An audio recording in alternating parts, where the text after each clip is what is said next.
Everybody good? Yep. Set on 8. Dan, you ready? As I'll ever be. It's our turn. I grew up on Long Island in an awesome little town called Miller Place. I was 9 years old, and we were coming back from church. I asked my dad, because they were talking about it, I asked my dad, what is, cousin Michael wants to be a Marine. And I said, Dad, what's a Marine? And I'll never forget, because this set me on the path. He looked back and he said, well, Daniel, Marines aren't like everyone else. Marines are warriors. And from that point on, I was hooked. But it became solid after 9/11 because my family was directly affected by it, living in New York. Somebody asked, does anybody have any parents or brothers or siblings that work in that area? And I raised my hand and said, my father, he's a Port Authority police officer. And I remember the look she gave me, Miss Corson, and she looked so terrified for me. And then I realized that my dad probably wasn't coming home. I heard footsteps entering the house. He threw open the door, just came and picked me up, and I cried my eyes out. And he asked me to stay home with him that next day to skip school. So I stayed home with him, and we watched the TV, and he was silent. He was absolutely, he never spoke a word. But that instant, I wanted revenge.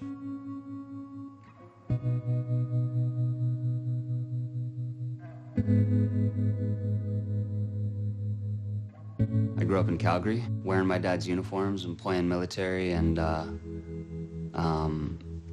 knowing that it was a part of my family history. But I remember waking up for school one day and my family was watching the news about, 9/11. It really had an impact on me. And, knowing that my family had traditionally served, I felt like it was my time. It was my time to step up. You don't think you're as different as you are, but you know there's something different.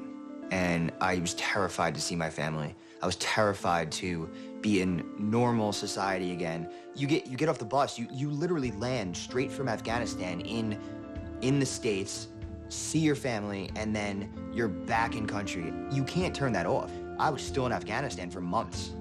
You get this huge homecoming and you think it's gonna be, I'm back, but you're not back. And I fucking don't think you're ever back. You go through this short honeymoon period. You're so happy to be back. You enjoy things so much for those first few months, and then the reality of the situation hits in that, holy fuck, like, they haven't called me for a while, where's my next mission? I was lost with no value for anything anymore. It was straight into the fucking pits. I don't really remember most of it. I was so fucking drunk all day, every day. I hated the life that I was living. I didn't think it was my own. I didn't feel like it was me there. And it crashed. I took this downward spiral and self-sabotaged everything in my life. I was in the middle of the divorce and my mom called me. She said she was worried about me. She was worried that I was gonna do something. And it was based on, my post-traumatic state. I packed all my stuff in my car and drove across the country. My sister was in New York, and I knew I had to be near somebody that, I could trust.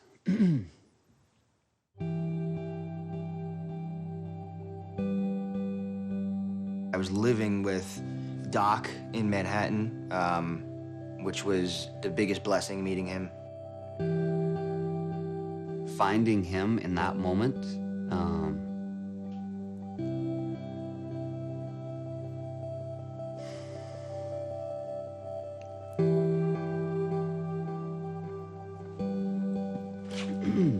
He was there for me through what was the hardest, couple years of my life. It seems to me that it doesn't matter who you are or what your trauma is. If you can connect with somebody that understands, you can make it. That's the hope. For me, the lowest time was just thinking that I was all alone in it. Just thinking, well, all these other guys are fine. Like, why am I not the hard, tough veteran that's not affected? Suicide deaths outnumber combat deaths now for 4 years running. 1 in 6 Iraq and Afghanistan war veterans had post-traumatic stress We have disorder a last record year. number of 22 servicemen and women committing suicide every single day in this country. What are some things that, I guess, change your life, change your perspective on things?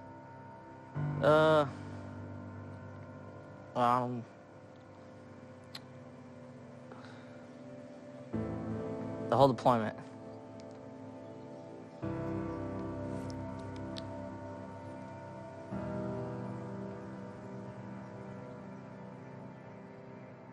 The price of war is a man, or millions of men and women that relive those horrors every single day of their life. Every day. Like, I always felt like I gave up a piece of my soul. That's the way to put it when we deploy. Like, you come home different, yeah, mentally, physically, whatever, but I felt like a piece of my soul was gone. When I got my pretty much 30 days transition to get my ticket and go home from Germany, I actually never made the flight. From then on, I spent about a year and a half, almost 2 years, just lost. When I first came back,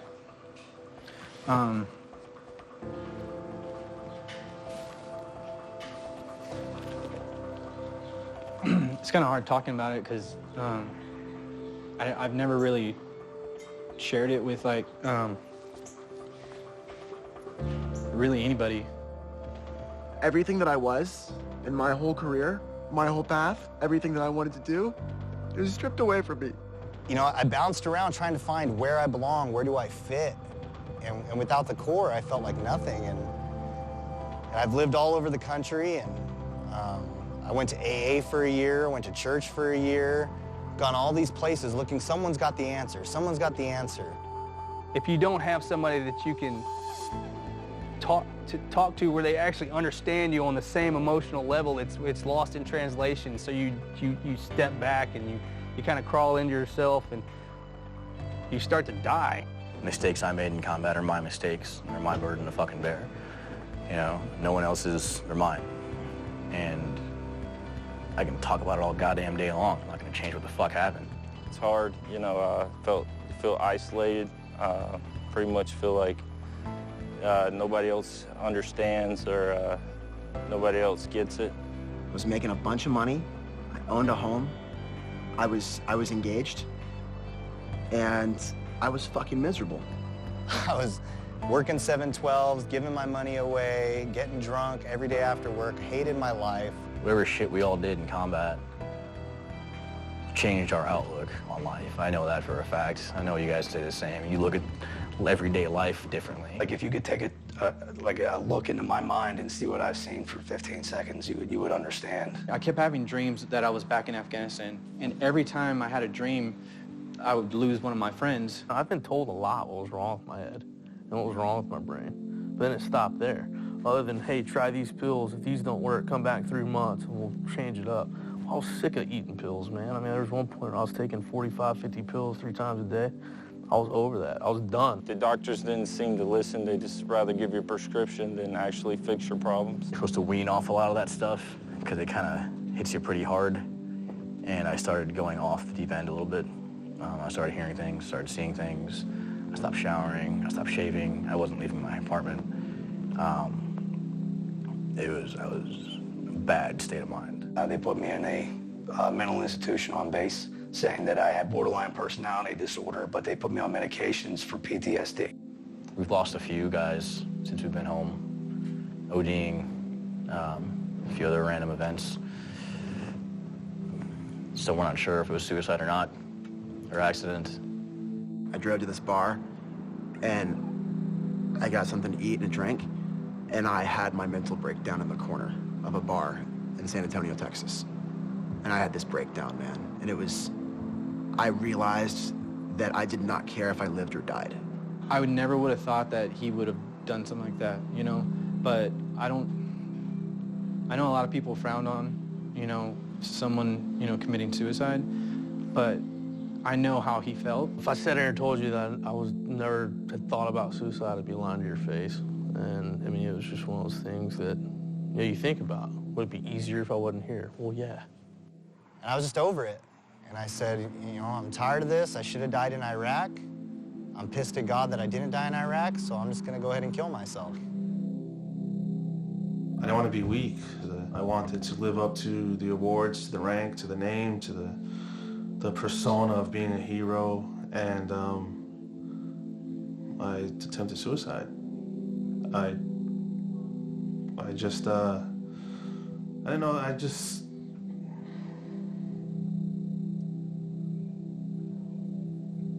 I quit. It's not about what you did or didn't do in Iraq or Afghanistan. It's about just not feeling right, not feeling important anymore. I didn't know where I was supposed to be anymore. I was such a good Marine. I was so fucking good. And I'm the worst I've ever been right now. And I had no idea how this was gonna end. And then it just got to a point where I realized I was letting everyone down around me. And I just freaking, I couldn't handle it anymore. I couldn't, I knew I was better than this. And I just couldn't be. So one night, I downed an entire bottle of pills, and I went to bed. And I woke up. I woke up in a puddle of puke with the worst pain I've ever felt. But I wasn't done. I went to my basement and I opened up my war box. I put the AK-47 together and I wrote a letter. And I picked up the gun and I put it in my mouth and I freaking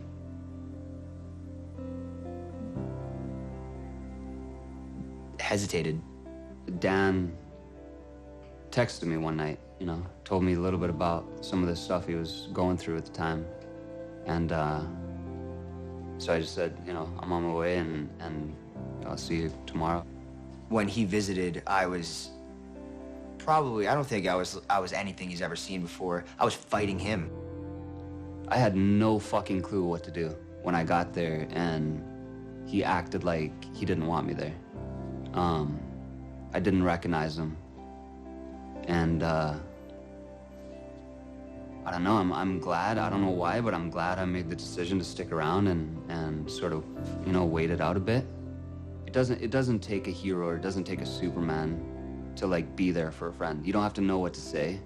You don't have to like be able to fix their problem or work it out or show them the light. You just have to be there. He hesitated. He made the decision to, you know, put the gun down and reach out to me. You know, I was like this follow-up support, sort of triaging, like, you know, like what is my friend going through? And I'd been there. And so I was able to relate. So after, like, I was cool, he got on a plane, he went back to California, and he called me. And he said, we've got to do something about this. Let's find veterans across the country where we're traveling who have gone through this, just like us. We have our 2 stories, but let's go talk to every veteran that's willing to talk to us and see how they pulled through it. Me and Doc were picking points and paths and ways that we were gonna do this and who we were gonna connect to, and this spark happened Like, I felt like I had a purpose. I felt like this is why I didn't do it.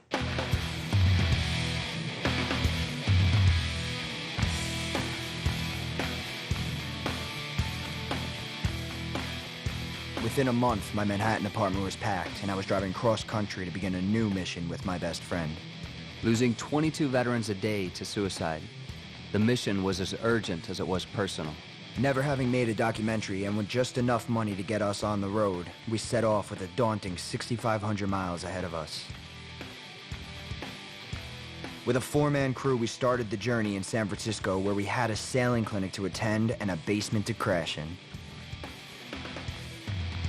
A lot of these guys, they get out of the military, and one of the biggest things that's lacking is that family, that community, and that bonds that they had with their other fellow warriors. They don't know who to talk to.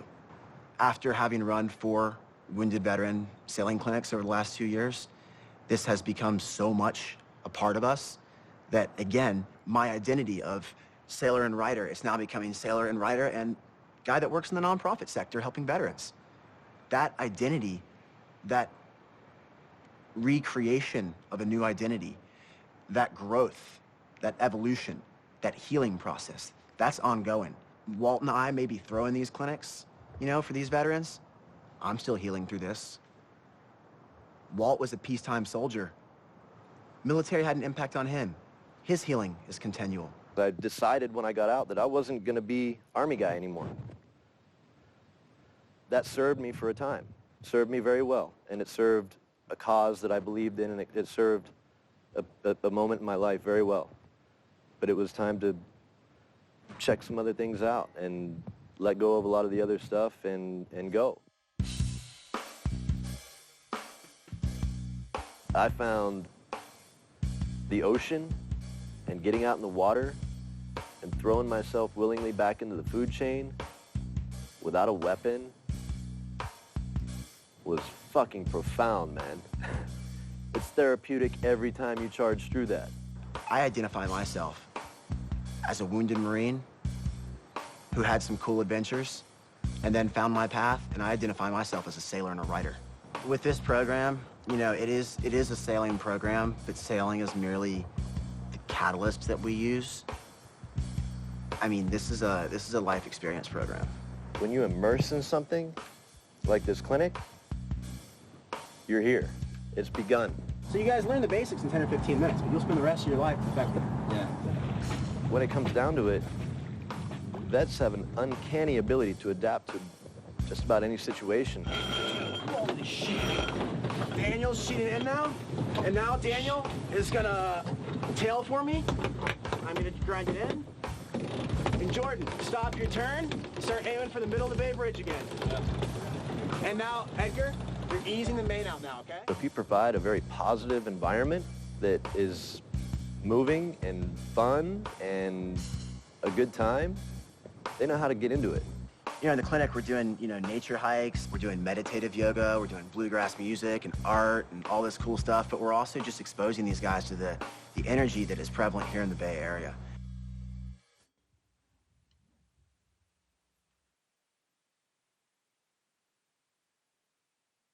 I had actually practiced yoga that morning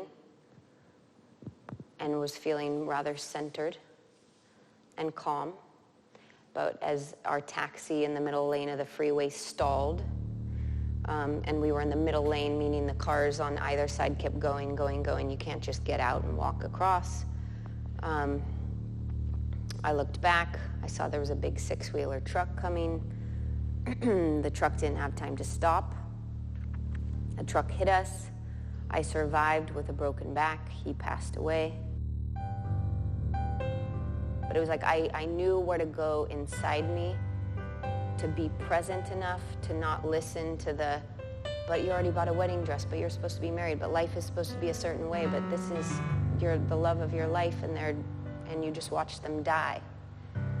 Because I had experienced for those little tiny seconds that there was something bigger than my chatter, something bigger than my idea, my story, my concept of how life was supposed to be. So seeing where the breath comes into the body and where it exits the body. And I don't mean the nostrils and the mouth. I mean how you feel the breath in the belly, in the chest, across the back.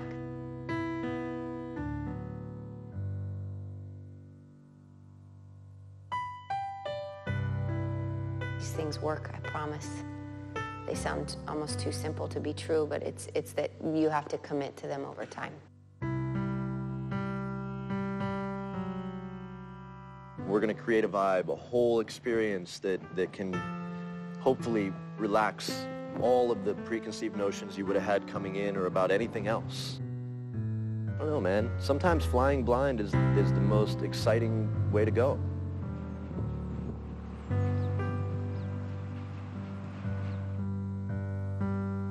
Unfortunately, Doc had to step away from the clinic, starting this trip on a very harsh note with the loss of his grandfather.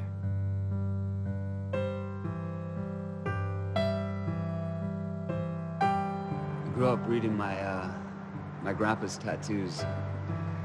Airborne King, U.S. Army Air Force before they were split.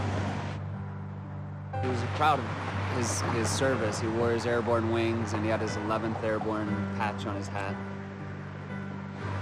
But I think the top two things he did when he came back was drink and fight. Yeah, he had his favorite bars and he'd fight there. He boxed professionally.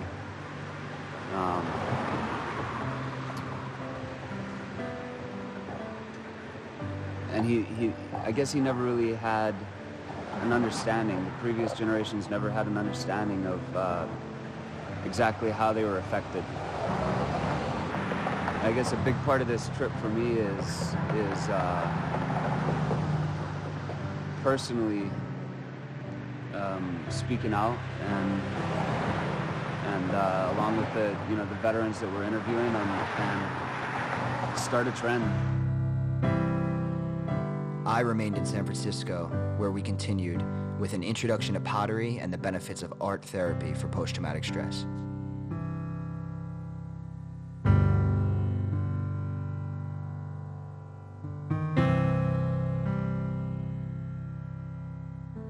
Clay itself holds some living organisms, and they've proven that when they come in contact with your skin, your serotonin levels rise, and you tend to be happier. The reason that you see clay in the shapes that it's in is because in those shapes, in those architectures, it's very stable. All you need to do, though, is have fun. When you can get into that zone and you can concentrate on this one thing, everything else disappears.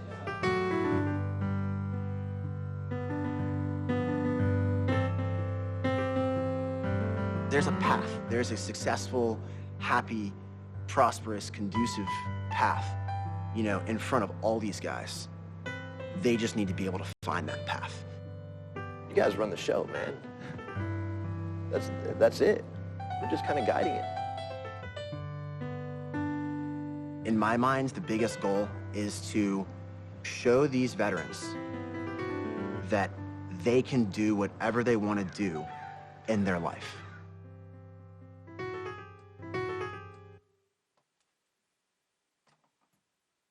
On the final day, we had the chance to sit down with one of the warriors in attendance.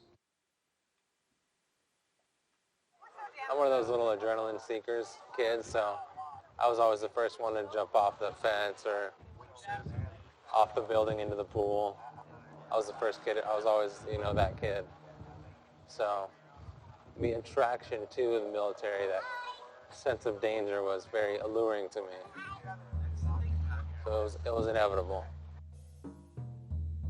I took a round, AK-47 7.62 round, through my helmet, hitting me in the left side of my head, shattering my skull, putting bone fragments into my brain. I remember seeing the gun, or the flash of the gun, and that's it. That's where my deployment ended.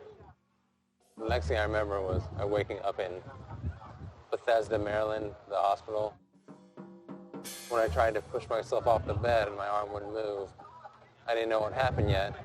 That was terrifying. I've never been more scared in my life. They told my family I'd probably never be able to speak again. I'd never walk again. I would be a lot different than I used to be. My personality might be different. That the person that woke up could be a completely different person than I was before.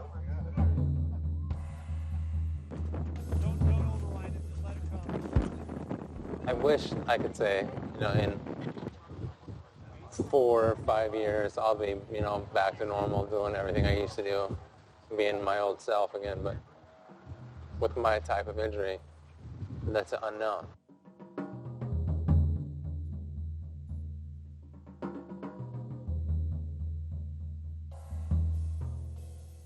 I'm hoping, or I'm not hoping, I will be riding my bike across the country.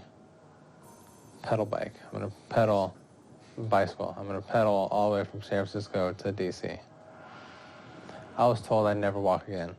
And I have this vision in my head of going to the doctor that told me I'd never walk again and handing him a bottle of sand from San Francisco and telling him, here, I brought this for you. I pedaled all the way across the country to give you this bottle because I want you, before you take away someone's hope that they'll never get better, it'll make you think twice about it. You are a freaking inspiration, dude. Stay strong and keep freaking trucking on. No other option. You're such a badass, man. Seriously, you're such a badass.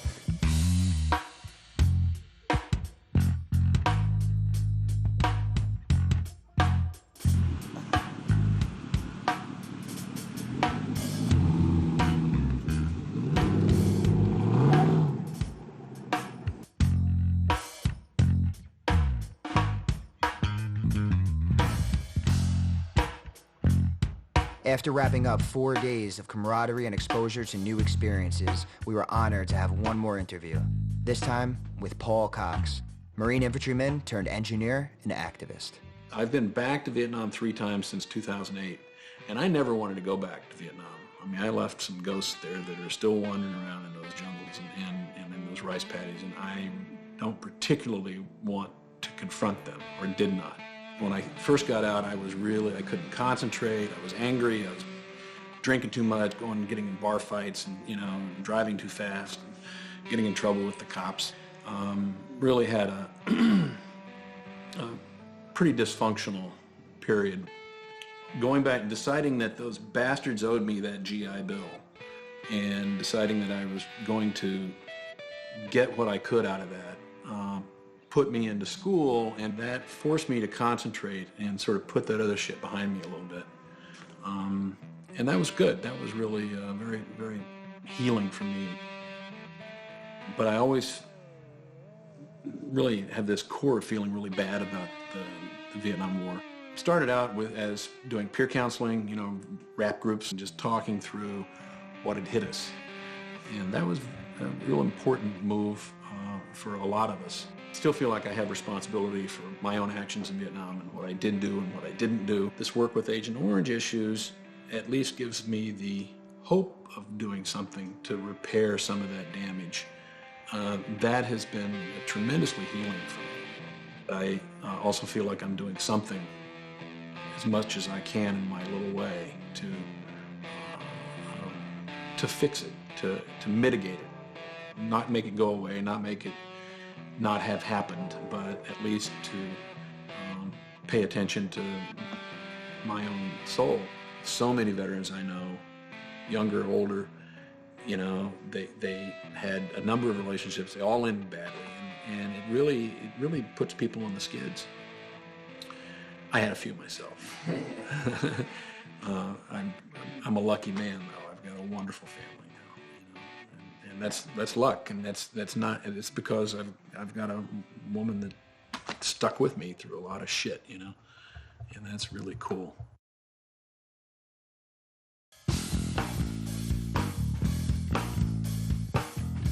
We left San Francisco on a natural high. Both the local community and the veterans attending the Wounded Veterans Sailing Clinic had shown their support for our mission and inspired us to succeed. Speaking with other veterans, we noticed immediately that we all have the same problem story. But because we isolate ourselves, we can't realize that it's a shared struggle. Sharing our experiences in a healing environment allowed us to realize that we aren't alone and discover ways in which other veterans were dealing with the same struggles that we had. One of the many community members who volunteered their expertise to support our mission was Beth Baus. As a licensed therapist, she offered to check in with us through the trip and be available in case we needed to talk. The feeling I got on the sailboat was like my squad again. Everyone had a mission, everyone had to depend on each other, everyone worked together, and it was just a great time. And it gave me that feeling of a squad again, which I've longed for since getting out. What part of it was difficult? I think a big part of it is recognizing things that they say that you aren't ready to admit about yourself yet. Mm-hmm. No. Are you, do you feel okay to give us one example? Yeah, well, Ronnie was talking about, he gave his personal story about sort of his wake-up call, and it involved motorcycles. And a realization that he came to the point where he wasn't suicidal, but he realized that he didn't care if he lived or died. Yeah, it's kind of a sense of hopelessness. Yeah. With the group we were with, she said if bad images or bad things pop in your head, name it and let it go. Mm-hmm. Say it aloud and let it go. Recognize it. And it was pretty amazing hearing that, because that's exactly what I've always never done. Mm-hmm. I always just repress it. And that's fantastic, because what you're telling me is she just taught you a fantastic technique. Mm-hmm. And that is to be able to feel that for the moment, and then to kind of own it, Yeah. and then move on. Yeah. And so what you did was repress it, and it's like anything, you just constantly repress, there's going to be an explosion. So that's all that anger that you were feeling. I think a positive thing is we lived together for a year, and we've been close friends for a while, and shared a lot with each other before this. So I think hopefully we'll be able to recognize that and maybe even head some stuff off. I don't know. If you're having a bad day, what's the plan? Keep pushing on. I'm used to having bad days. I don't know, any ideas? I know.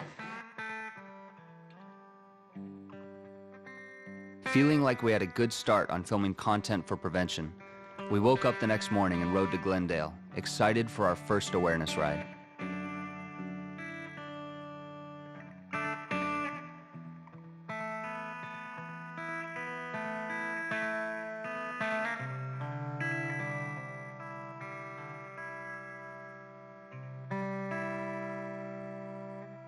We are now in Glendale, which is the location of our first awareness ride, and no one showed up. And it really sucks, because I feel like we let the target community for this documentary down. But we're gonna make the best of it. We'll see what happens. We're still gonna raise awareness. We just got a new way of doing it right now. And that's it. With failure so soon, we questioned our ability to raise awareness and truly make a difference. After regrouping and refocusing, the mission continued at USC. If I just focus on Los Angeles County, which, by the way, has 330,000 veterans, about 60,000 OIF, OEF veterans, where are they, sometimes you ask? Because right now, unless you're looking for it, unless you fall on hard times, you're suffering alone. And how do I engage you in a way that's preventative? If they want help, what kind of help they want? Where do they want the help? Why aren't they going to the VA? How can we make that experience better for them at the VA? How can we take community resources and realign them and redesign them in a way that makes sense? How do I find the veteran who is at home, who's isolating, who's not willing to engage. I'm at a loss, other than using veterans like you to remind them that there's someone that they can trust in the community, and this is where they are. A service dog working in the USC office caught our eye and led to an impromptu interview with another veteran. When I applied for my service dog, I told the lady that was evaluating me, I said, hey, look, I need an 80 to 90 pound beast. I want a German Shepherd or a Rottweiler. So just in case, somebody tries to get crazy, me and this dog can go to war together. And 3 months later, she delivers me a 40 pound Jindo. And I looked at this dog and I'm like, what is this? I don't like him. Take him back. And so I give him a second look. I was like, all right, cool, this may work. Well, what had happened was she delivered this dog who was the antithesis of aggression and violence. Like, literally just has no inkling of it. What he did for me was he cast that onto me. So now, rather than looking for a fight, looking for trouble, looking to find a way to feel that rush again, now I just want to take my dog and go home and cuddle. Totally like changed my whole perspective on life, on dealing with situations, the way I interact with my family, the way I interact with people. You have your soul and your heart that, you have this perimeter around it that nothing is going to penetrate. But Roxanne has somehow found a way to sniff his way through the minefield and ended up right next to me and sat down. I was like, here I am. So he opened up my heart, and he opened up a pathway to my heart in which now I feel like I'm able to connect a little bit better to people that are close around me that I had no connection to before. And if another veteran, hears my story and I was like, wow, maybe that'll work for me. Maybe I'm feeling the same thing too, and he goes for it or she goes for it, and they find healing, like healing, not just treatment, but healing, because we're young, dude. Like that's another thing. We're young. There's no reason to be strung out or down in the dumps the rest of our lives. We're young, we're productive, we got a lot to offer.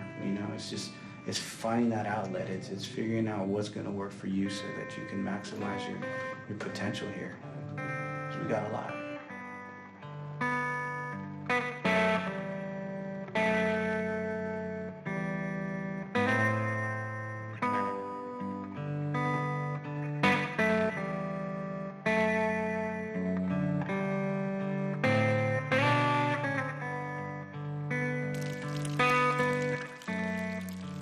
All right, so here we are. We're at Joshua Tree. We just had a great camping experience last night.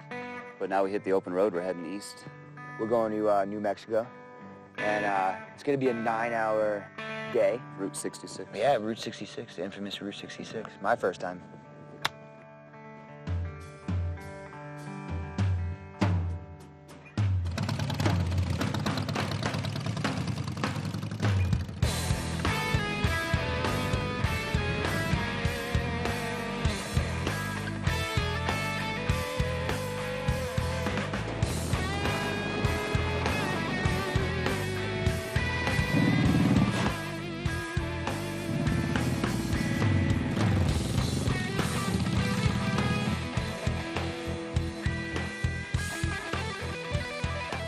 Just arrived in Flagstaff, Arizona, and we picked up Daniel, who's going to join us for the rest of the ride.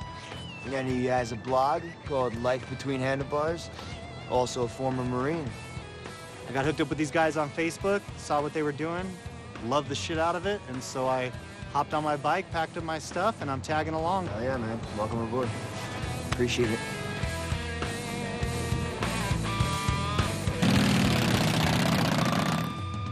After another night of camping with our new addition, we felt like brothers immediately. The next morning, under Paul Cox's advice, we attempted our version of group therapy. The ability to be a medic, the ability to be a grunt and have these things and be able to turn off the emotion and save somebody's life, that's a great thing. But when you don't learn that that's a good thing and learn how to use that tool and keep it, it's like working on bikes, that's what I understand.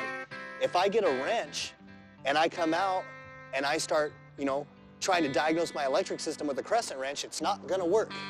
But if I have a multimeter and I have a toolbox where I've got a multimeter, welder, wrench, ratchet, socket, screwdriver. I have every tool for the job. And we don't do that when we get out. When we get out, we take our toolbox and we shove it in the deepest, darkest basement we can, and we never use any of those tools. And then when we get scared, alone, afraid, hurt, we go down and grab the first tool we can and start hitting shit with it, thinking we're gonna fix the situation, and it's never gonna happen. This is how it works. Ready? We have... Break it down. No, but seriously, we have this emotional box, right? And a box can only hold so much. Everyone's box is empty.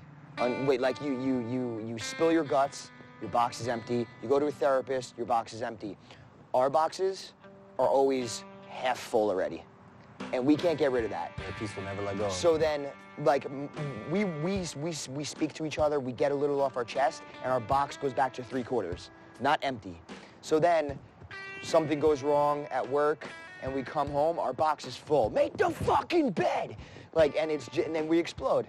And then we look like assholes. It sucks because when you reach that, when your box is full, and you know you don't want to fight anymore, you're tired of that, you're exhausted, and you shut down, you don't feel anything. So you're having a conversation with somebody that you know you love, and you can't feel it. It doesn't matter who it is, whether it's a family member or your girlfriend or a friend. Like you know logically, you're like, I like this person, I love them, or you know, but you just don't feel anything. And so the things you say, they can tell that. It was difficult to imagine while speaking with him, but Daniel, like us, had struggled with suicide. We asked him what brought him through. When I finally had everything figured out and I got my gun and went to get on my bike and go do what I had to do, it was almost like an epiphany. And it just hit me like, I hate my life and I want it to be over because I'm being a shithead and treating people badly and being somebody I'm not. And then I realized, like, the reason why I love being a Marine is because the Marine Corps taught me how to be a man. It taught me a spirit de corps. It taught me, you know, honor, courage, commitment. And I wasn't living by any of these core values. And I said, well, why don't I kill that dude? And that's what I did. I packed up all my shit and just started riding the country. Search myself and find out how I can be the best version of me. How I can find other vets and encourage them to be the best versions of them. Because if you take out the war and the killing and all the ugliness, the core of what we did and who we are is something beautiful. How could I possibly take my own life when there's 21 of my brothers in a foxhole somewhere else feeling the exact same as me? Like, the Marine Corps taught me that it's not about me, it's about the Marine to my left and right. And that's all that matters, is the Marine to my left and right.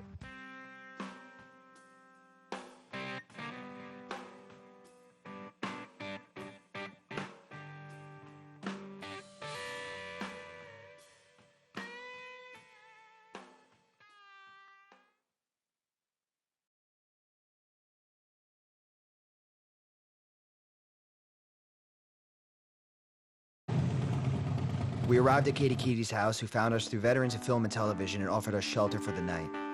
Word of Project 22 was spreading. She introduced us to a veteran who reinforced a lesson we learned in San Francisco. Helping is healing.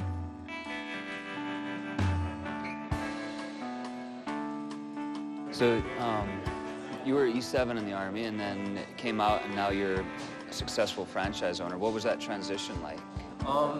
It was a difficult one. I was Sergeant First Class Connor. I knew what I was doing every day when I was waking up, and when you transition out, I can see why a lot of people have difficulties. It was the most difficult time of my life, no doubt about it. I had no idea what I was really prepared for. You hear these stories like, oh, transitioning can be tough, you know, it can be hard, and then when you go through it, it's lonely. Really, it can be lonely. Employing veterans, you know, getting them assistance, you know, showing them how to use the GI Bill, that's been my #1 feel good. You know, that's finally when I started feeling good about myself. We have the skills as veterans to be able to go out there and do it. You'll find rehab through that. You'll feel a lot better when you start helping others. You'll find that you start feeling a lot better about yourself and anything that you're living with. Put the beer bottle down every once in a while and just get out there and drive on. Don't let it overcome you. Thank you for, doing what you do with vets coming back and being a support. We're in it together. Absolutely. I'll see you guys. Have a Yeah. good ride. All right.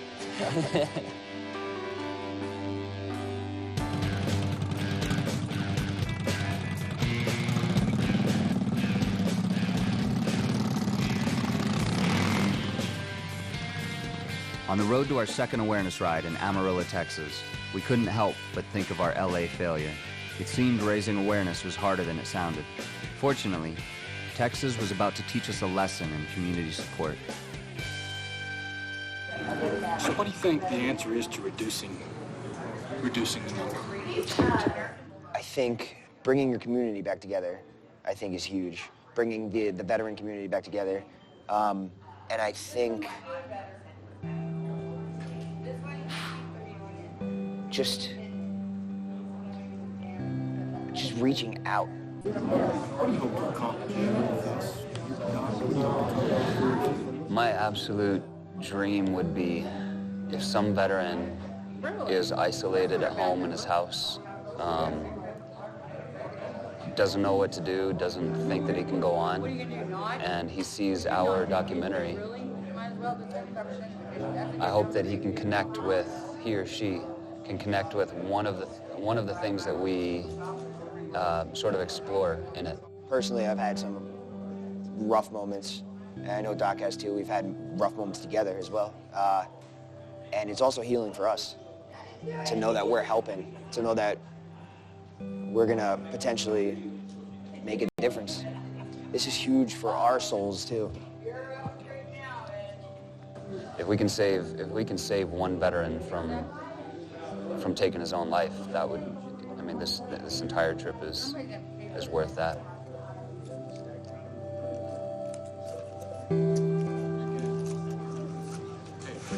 Thank you. Good luck to you guys. Thank you very much. What y'all are doing. Appreciate your support. Thanks a lot. Let's give him a big Texas welcome. So come on up, guys.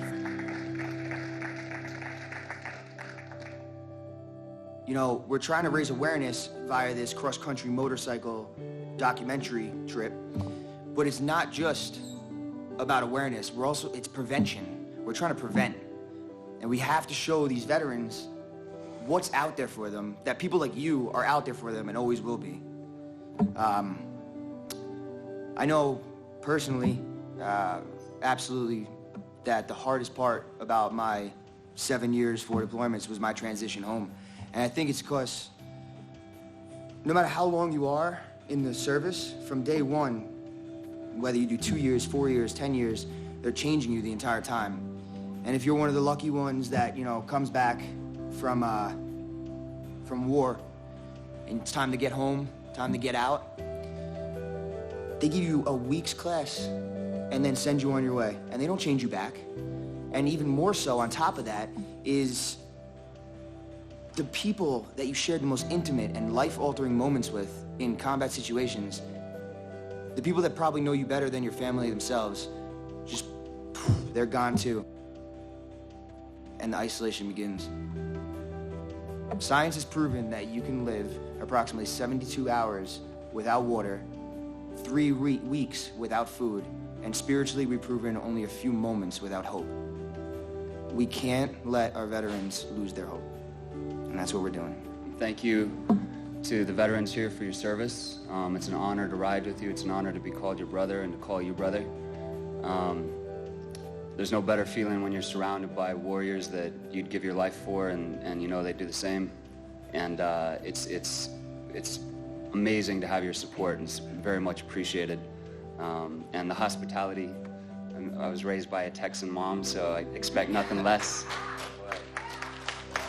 Thank you from the bottom of our hearts. And yeah, let's make some noise and let the veterans that are out there that are struggling know that we're here.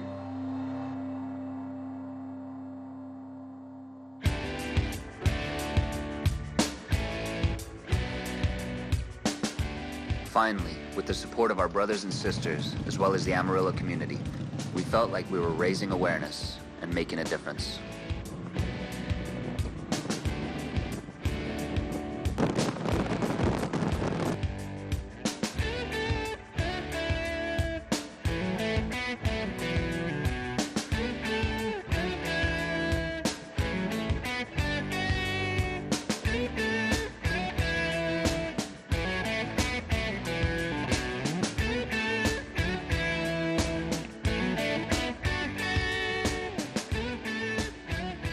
We are so excited to meet up with Anthony, a Marine veteran turned strongman and wrencher. But first, well, Texas happened.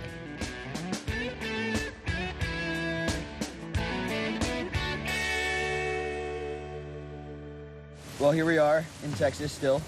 Everything continues to still go wrong. Gods are speaking. As you saw, the top ripped off the truck, then the truck died, and now we're rained out. Depending on this weather, we're gonna try and make something happen. But yeah, just enjoying a nice Texas thunderstorm right now. We're not gonna try to make something happen, we're gonna make something happen. A saying we learned from our brothers in Amarillo was if you don't ride in the rain, you don't ride. So the mission continued.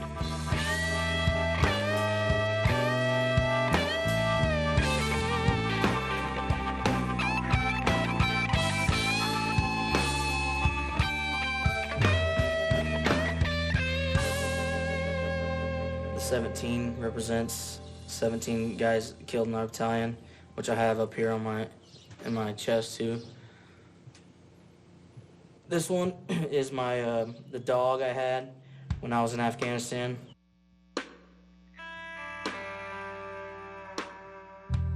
This is my grandfather, my Grandpa Manuel. He was a World War II veteran and a Korean veteran. And then I have this portrait over here. This is Robert S. Granger. He was killed July 12th, 2011.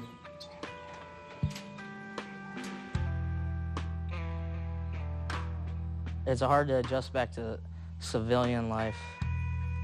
Even if you're not even if you haven't been in combat, even coming out of the military, it's still, I'd say there's always gonna be a challenge there. I mean, sometimes when I get mad or whatever, I'll just go back to the gym and cause I don't know, in a way, sometimes I feel like, well, it's the only thing I'm good at. It's hard to explain, but it is a form of release. You know, you get to just go in there and kick the shit out of the weights or whatever.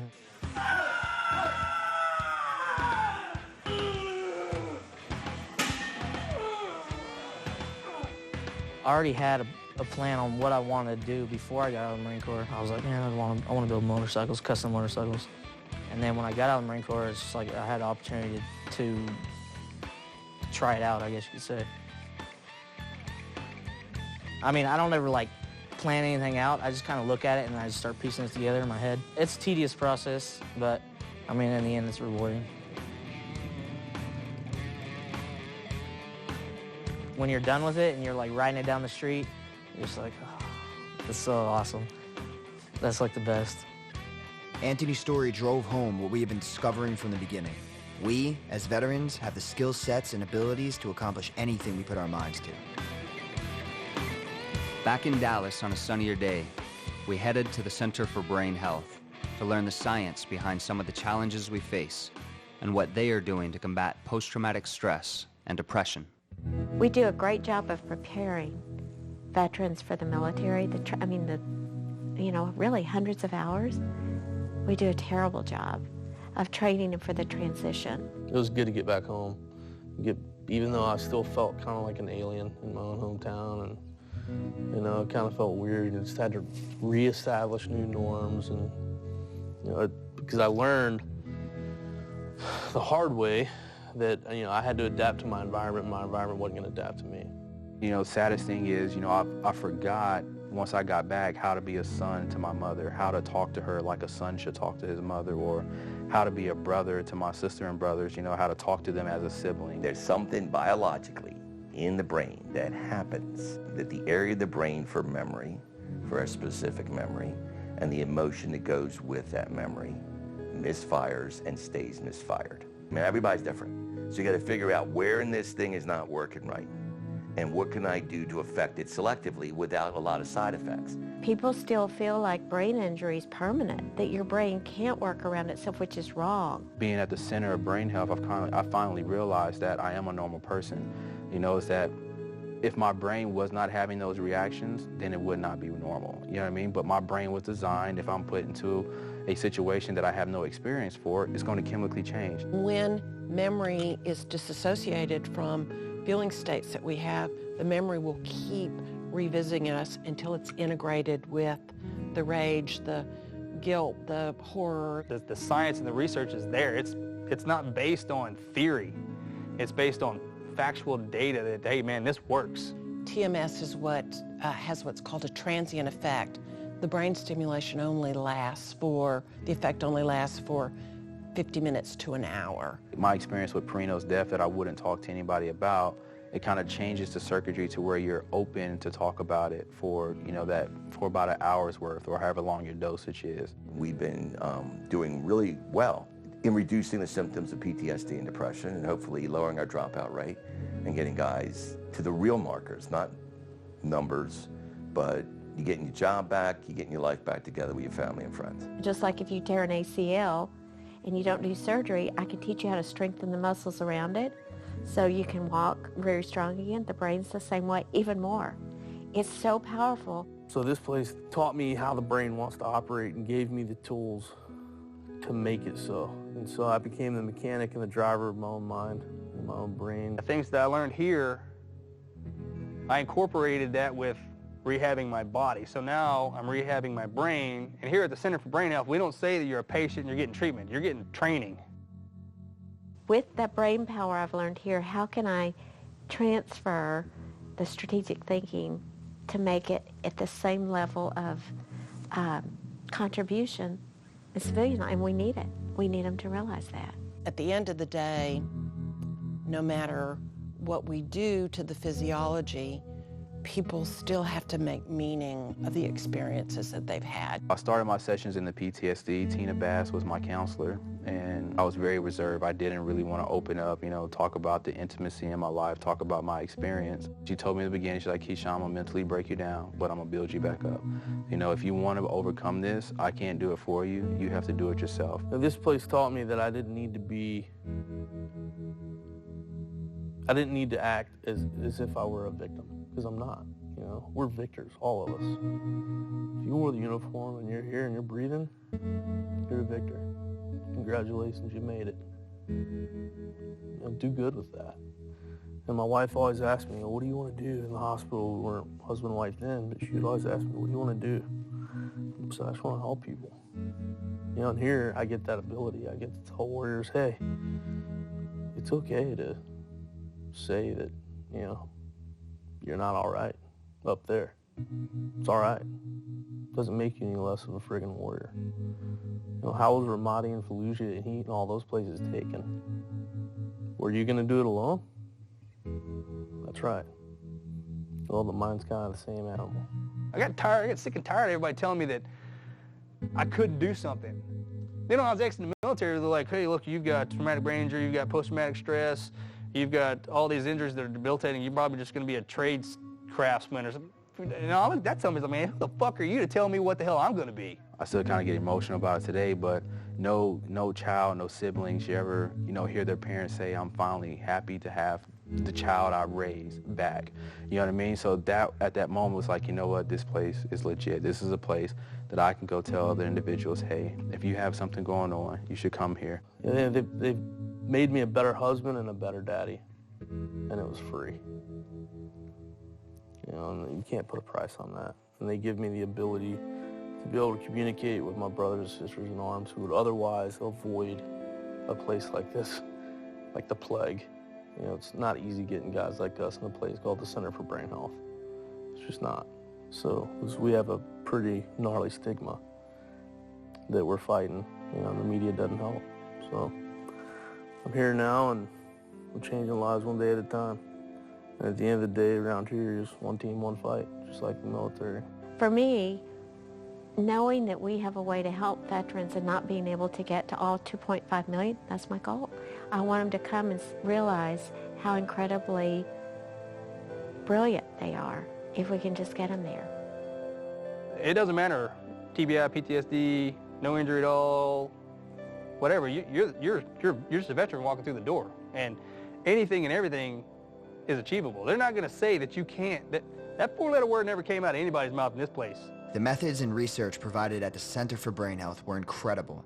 We never knew anything like transcranial magnetic stimulation existed. Down the road, we caught up with a former Marine who further reinforced the connection between art and healing. I went to my bank and pulled out $500, and I was like, I'm gonna do this art thing. I wanna see if this helps. Like, next thing I know, I had like tons of canvas in my apartment, had all this paint, and I just turned on the music and would start painting. I'm thankful for it because I feel like if I didn't have art or something as that emotional outlet, I feel like I would have gone crazy, you know? And so I thank God every day that I've got this and that the people that I've met through it, and it's been a positive thing taken from something that was so negative. Because of art helping me, I in turn now want to help others through it. It's all about having hope and having faith and know that things are gonna get better.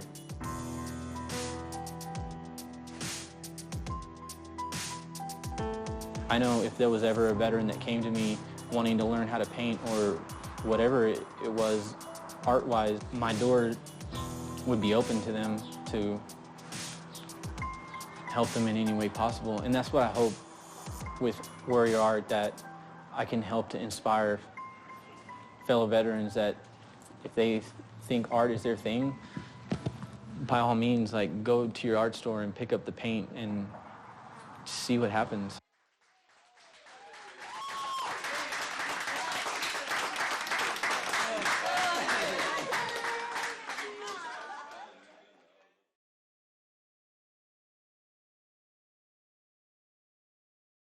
We couldn't wait to get to New Orleans, but as always, we enjoyed our ride.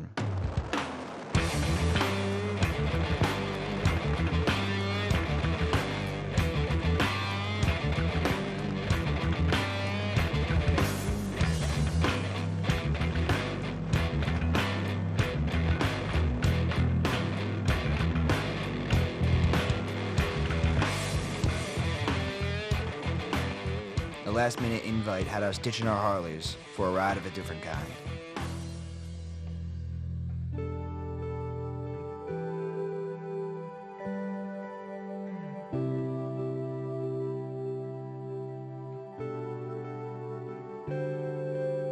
The effect of horses is very relaxing, very calming. There's also the immediate feedback for a horse. So if they're doing something nice and kind to the horse will acknowledge that. They're our therapists. I don't know if you've noticed Dan when he was on horseback. He was very excited to get on the horse, but he hasn't been able to wipe that smile off his face. He just thinks it's really fantastic. This is so awesome. How do y'all feel about being on a horse, and how did this ride make you feel? Not once did anything negative or anything that was troubling me pop in my head. Nothing. Everything was just about this. This is where it's at. Seriously. The next morning, we soaked up the culture in the French Quarter before our appointment with Harch Hyperbarics.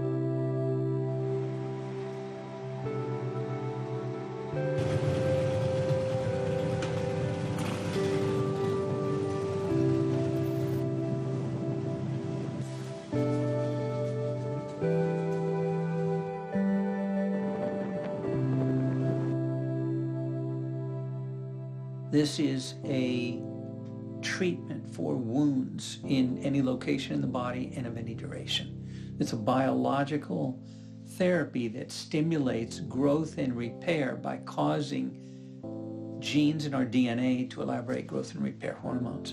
And as you do this consecutively, exposure to oxygen and pressure every day, you stimulate the repair of these wounds. And that's why it's so effective. You know, the brain, if you will, is a bulbous mass on a stalk. So when you shake the brain, you're shaking it on its stalk. And there are these long white matter connecting tracts in our brain that transmit the electrical impulses. What happens is when you shake the brain like that, you snap these electric connections. And essentially what you do is you decrease the bandwidth of the brain. The combination, PTSD and post-concussion syndrome, is just devastating. All of the drugs, prior to just a couple of years ago, used to treat veterans for PTSD and post-concussion syndrome were off-label use of FDA-approved drugs and devices. However, every single one of them not only are off-label, they have a black box label by the FDA saying, doctors, I'm going to warn you before you prescribe this. We have found that patients who are prescribed this, especially if they're under 25 years old, will have increased suicide rates. This has been the only treatment, hyperbaric oxygen therapy, that's been shown to be effective for it. It helps you up to another plateau level where you maintain higher level of function. It gives your life back.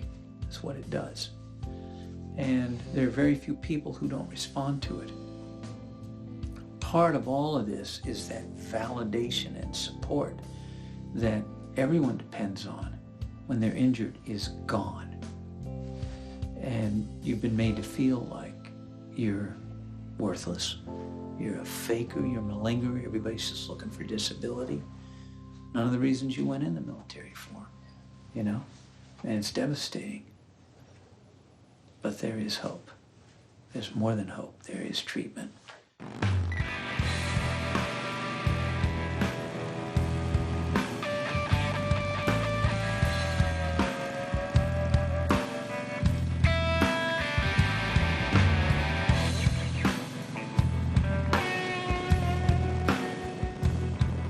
Brothers split off to pursue new adventures, taking the word of Project 22 with them.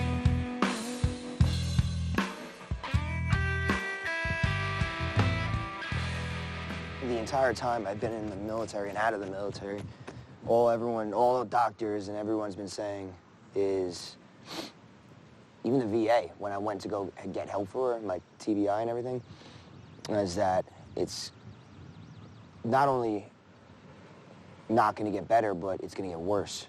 And everyone's been telling me over and over again, it's just going to get worse. It's something you're going to have to deal with for the rest of your life, but we can manage it. Here's some pills. I got all emotional when he was talking, because for the first time ever, somebody, and it was him, told me that it could get better. It will get better with his treatment. People have come up to us and said, everywhere we've been so far, yeah, man, my PTSD and depression and TBI symptoms are so much better because of sailing, because of pottery, because of the hyperbaric oxygen therapy, all natural shit. Like we've said before, though, these aren't options, and this isn't knowledge that we get coming out. Yeah. Like we get, okay, if you're fucked up, you go to the shrink. Yep. If you're not, you walk free. Yep. They don't tell you, here's all these other things. But if they can find something that they can get into, like one of these things that we've been doing, I don't know, if they can find how to reinvent themselves, then I think that's like a huge, like a landing pad for them almost, you know? Yeah.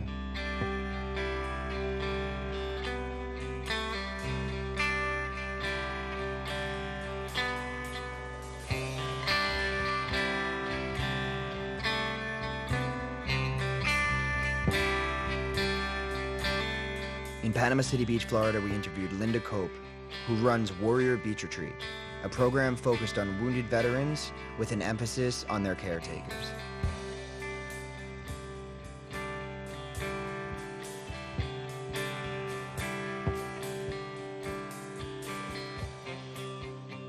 I started this organization about 4.5 years ago because our son was severely wounded by an IED blast in Baghdad, Iraq. We bring in approximately 50 severely wounded warriors and spouses or caregivers from all across the nation to Panama City Beach, Florida for 7 days. They have to get here, but once they arrive, everything is paid for. We have a day where the guys go deep sea fishing or golfing, and it's just guys. And then the ladies have a full day at the Wyndham Resort Spa, which is right here at this resort, where they can connect. The biggest thing is we're able to connect with each other, so you actually find someone that you can relate to and stuff, and that's going through the same thing you are, somebody to talk to that can understand. There are groups that do a lot for the warrior, but it's that person that's supporting them, whether it be their wife or a caregiver, they need a break, and they need to be recognized as the heroes that they are. But I believe the passion we have is because we've been there. We're a family that's seen the hell of war affect our son, his wife, and us. And we've taken the pain we've gone through, and we've helped over 450 that have come through here. I try to give back to the community. I'm doing some stuff with American Legion right now, doing some stuff with that, so that helps me out a lot, being able to help out other veterans. There's a lot of other veterans out there that can help, that's been there, you know, that want to help, you know, so just the first step is asking for help. There was a clear theme forming in our conversations with veterans. Giving back and helping others was a big step towards recovery that seemed to foster a willingness to accept help. Josh told us we needed to speak to the medic who had saved his life.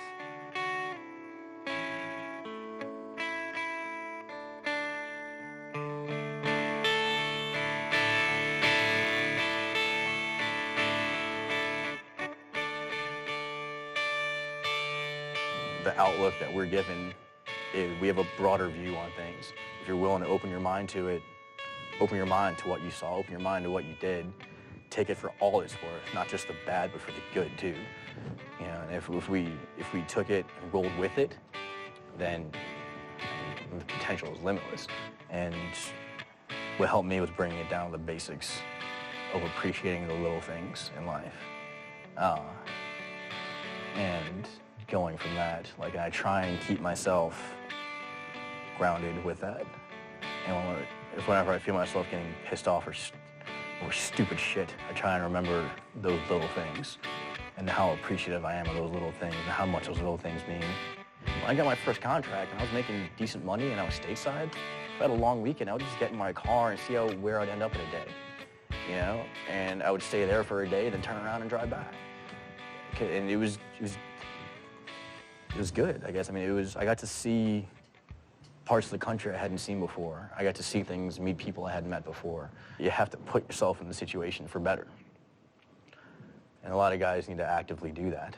And if there's a will, there's a way. You know, if you're willing to try, if you're willing to fight for it, then you can achieve it. The ride to our nation's capital was filled with uncertainties. Other than those we spoke to on the ground and reached out to online, our audience was limited. How could we be raising awareness when we hadn't been able to make the news since Amarillo, Texas? What was making the news didn't bode well for our DC plans. Breaking news, it is now midnight. The U.S. government has officially shut down. Well, the shutdown could cost the U.S. economy roughly $1 billion a week. Fed-up military veterans are rallying today over the government shutdown. It is bad news. The VA announcing tonight that veterans' regional offices will be closed starting tomorrow morning, and nobody will answer the phones. Due to the government shutdown, some of our most anticipated interviews of the trip were canceled.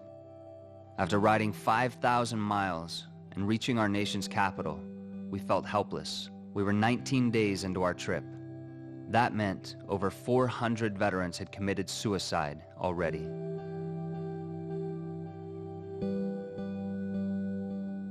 There's nothing really to say. There's really nothing to say. We can go into how DC fucked us. In desperation, we reached out to our brothers. So here we are. We just arrived in Ashland, which is right above Richmond, Virginia. We met up with the riders that are going to ride with us for the memorial ride to Arlington. A bunch of great guys, excited for it.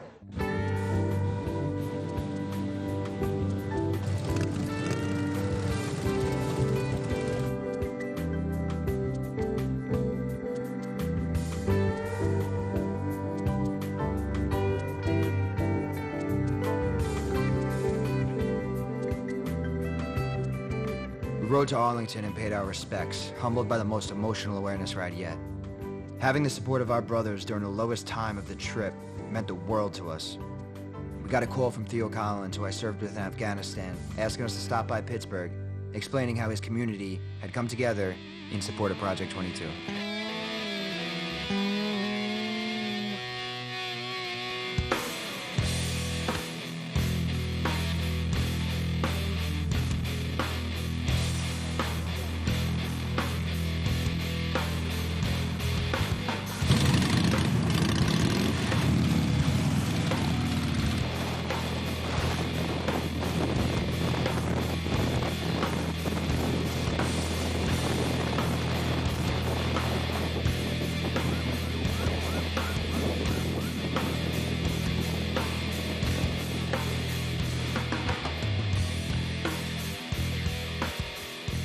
Escorted by the boys in blue, we arrived at the Veterans Leadership Program, where the community had gathered to welcome us and help us raise awareness of the 22.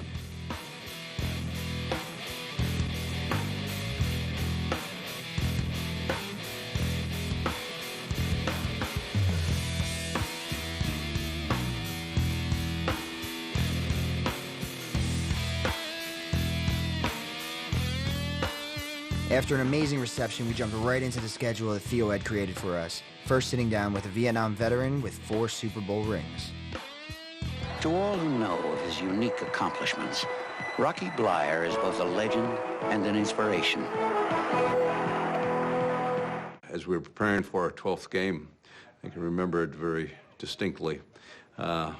I got a piece of fan mail, or at least I thought it was a piece of fan mail, when one of my teammates said, "Hey, Blair, there's a letter here for you." And as I gingerly opened it up and pulled out the slip of paper, it said, "Greetings. You've been inducted into the armed services." My world obviously was turned upside down. Boom, I was gone, went to basic advanced infantry training. Went over to Vietnam, like thousands of other young guys at that time. 4.5 months later, I was wounded twice. Same day, same action. Ultimately, I spent the remaining part of my career in the hospital, went through 3 operations, and then finally got out. What becomes very important in transitions is a focus or a purpose. And in my case, having played, my focus came to be wanting to go back to play. Whether or not I could make the team wasn't the essential thing. It was having a focus. What became important in that transition was that I was looked upon differently. It made me think about why. It made me have to talk about reasons, what took place, what was happening over there, how did I feel about that. For the fellow soldier, it's looking for or understanding that there are areas, people, places to help put that closure together. But ultimately, it's you to be able to take that step forward. And not a sign of weakness to say, I need help, but a sign of closure to be able to say, okay, fine, let me put this behind me as best I possibly can so that I can give back to my fellow veterans, I can give back to my community, I can give back to my family. And you can't do that until you've been able to close this door.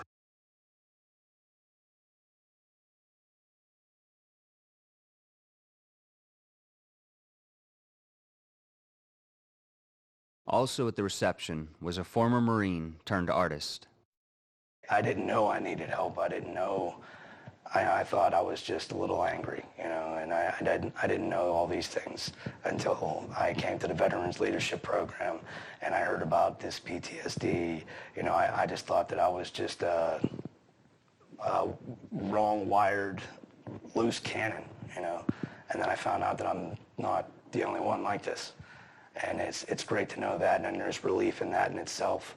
And you know what I mean, for that guy that was just like me, sitting on the couch thinking that he's okay and he can handle everything himself, don't be afraid to admit that you can't. You know, that was my biggest thing. I couldn't admit.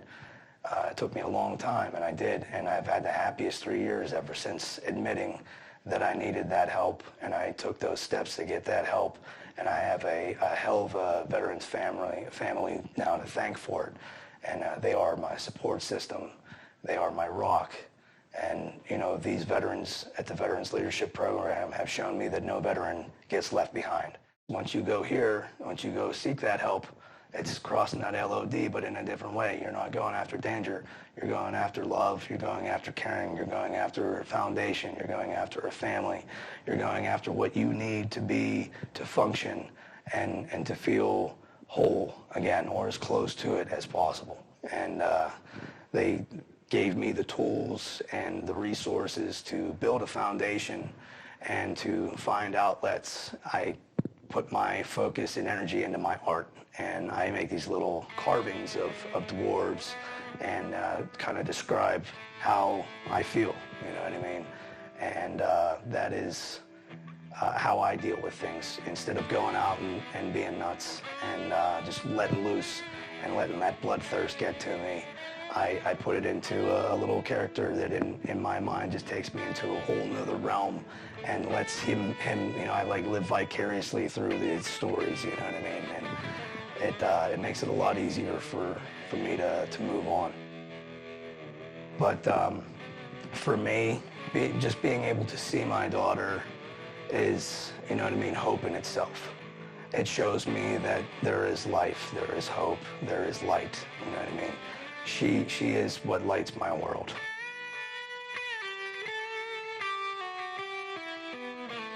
Absolutely nothing could have prepared us for the mind-blowing interview that came next. It was across town at Duquesne University. All traditional warrior cultures understand that once you have gone off to boot camp and become a warrior, that sets you on a different path, which is going to last through the lifespan. And that the warrior's path then means that you never return to civilian life as though you were merely a civilian and had never been a warrior. That there's now a difference.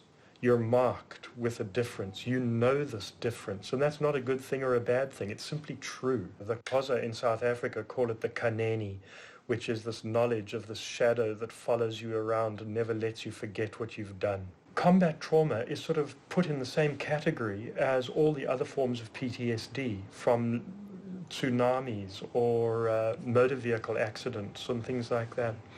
And it misses the moral and spiritual core of combat trauma, which is about the confrontation with evil and the matter of killing. And we find it really a great relief as the first thing we tell the veterans who come through our door is that what you are going through is a universal soldier's, warrior's experience. All traditional warrior cultures had a series of rituals of purification and cleansing and prayers for the dead and storytelling, where the community then would bring the warriors home, and the community would carry the burden of the warriors so that it was no longer an individual burden. Our own society has not done well at that. The trauma of war will be passed on to one's family and the next generation. The task is to pass it on to your family and the next generation as a narrative, as a story that can be told, because then it becomes intelligible and meaningful and part of the family's history, which actually can be honored. So one of the things we would say is that there are lessons learned. You've learned lessons about the nature of evil, about politics, duplicity, about life, about the human condition. There are all sorts of lessons learned, and they vary individually. But there are lessons learned, and it's difficult to find peace ultimately in a psychological sense until you've taken up those lessons learned and somehow carried them back into the culture that surely could do with those lessons. You gotta get out of here, guys. It's so great. Yeah, Matt. How you guys are?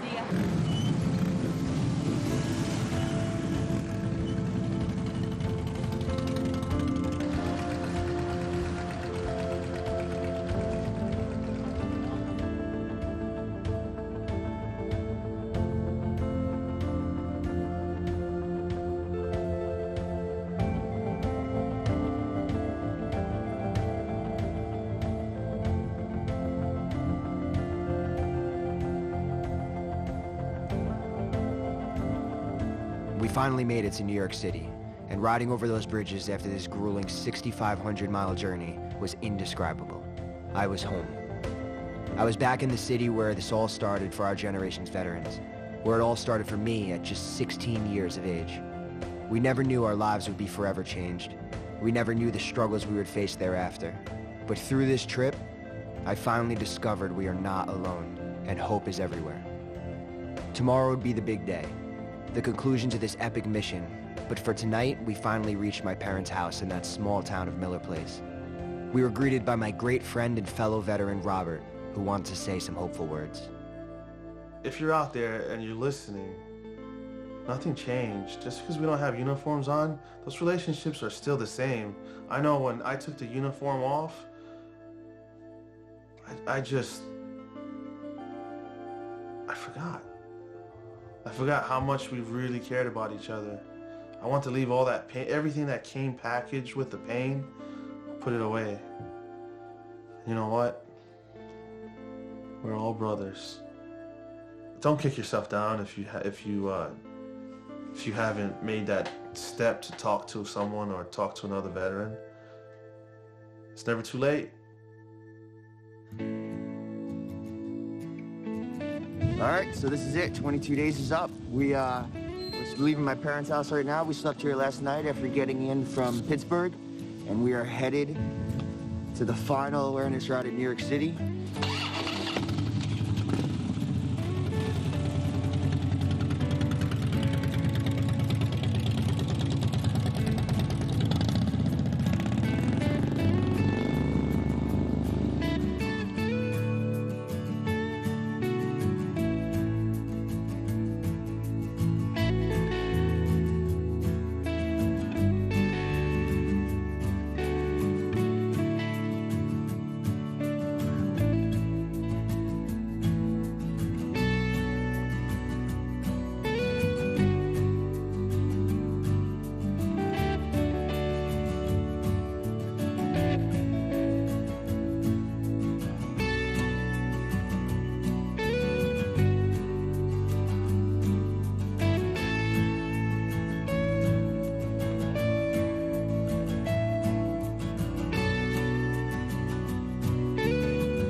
For everyone that came out, everyone that supported this, if you don't know what if you're unaware of what's going on right now, we're doing a project, a cross-country motorcycle trip, spreading awareness about the fact that 22 veterans a day are killing themselves, committing suicide.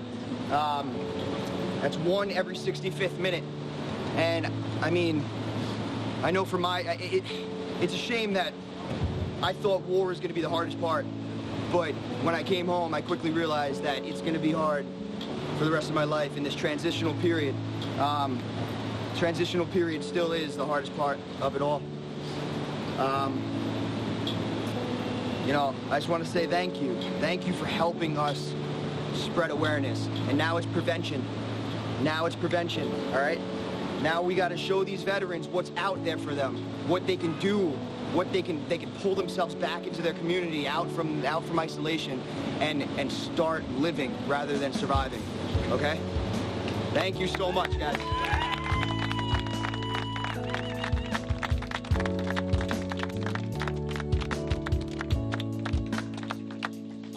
First, I want to thank the U.S. Military Vets MC for coming out. They've supported us the entire way across the country. They're our brothers, we're theirs. And like Dan said, 22 a day is a number that it's hard to believe, and it's hard to put a face and names to those numbers. But the families and the brothers and sisters that lose those veterans, I mean, it's a life-altering thing for them, when we might just see a statistic on TV. When we were talking about doing this project, they told us to, you know, take longer to do it. And we just sat down and we realized that if we took a year to do this project, that's 8,000 of our brothers that have committed suicide in that time period. So we've got some stuff. We got footage from amazing veterans that have come through across the country, healthcare providers, researchers.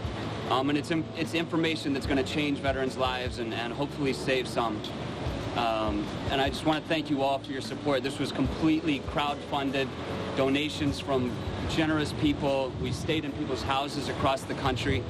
The support that we've found on the ground has been incredible, and we're excited to share that with other veterans as well. Thank you all so much.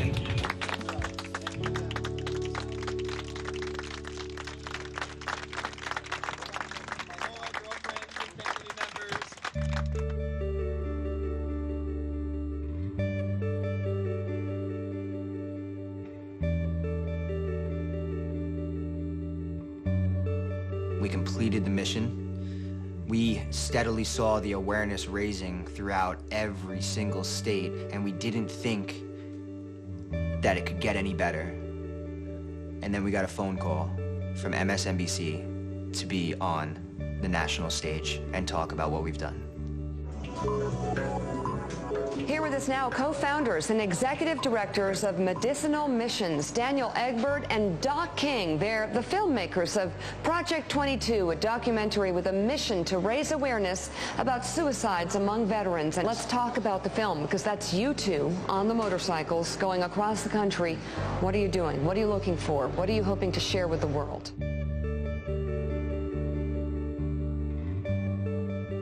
Well, one thing I didn't expect when I went in the military is that I was going to experience things that were going to affect me for the rest of my life. And, you know, I don't know that there's really any way to effectively eject that and just like be done with it. It's gone.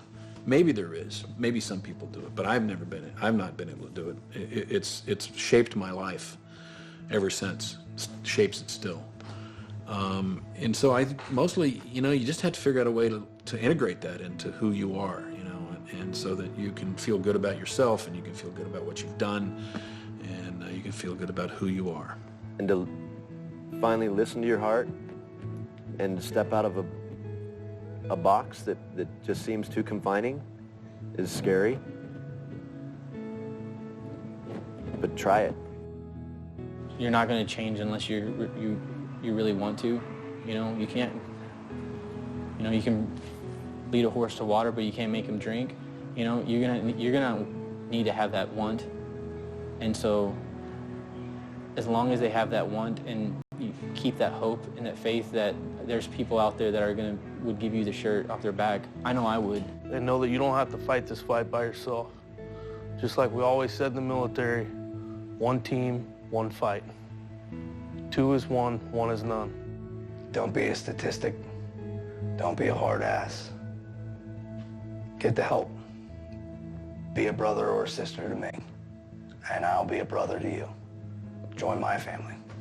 We all join the services together. Let's all get through this together. A veteran who I have recently become very close to I found out that in the past, he had contemplated suicide.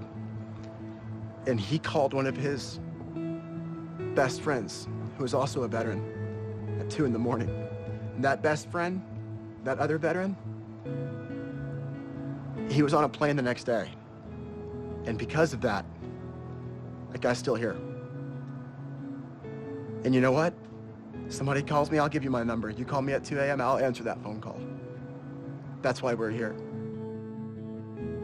I know how you're feeling. I've been there. I couldn't imagine having done it. My life is so beautiful right now. And I have so much on the horizon, and we all do, because there's so much out there for us.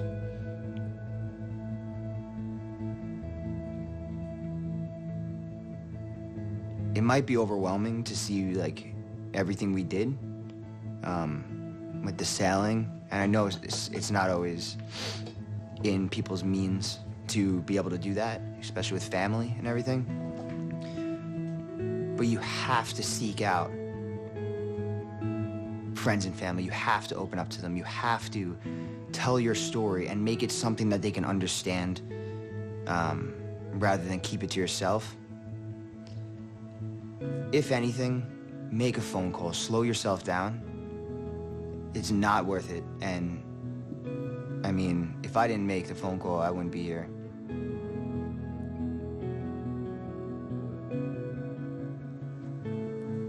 I guess the reality of the situation is Project 22 was a life-changing experience for me. There's no doubt about that. It started me on a path that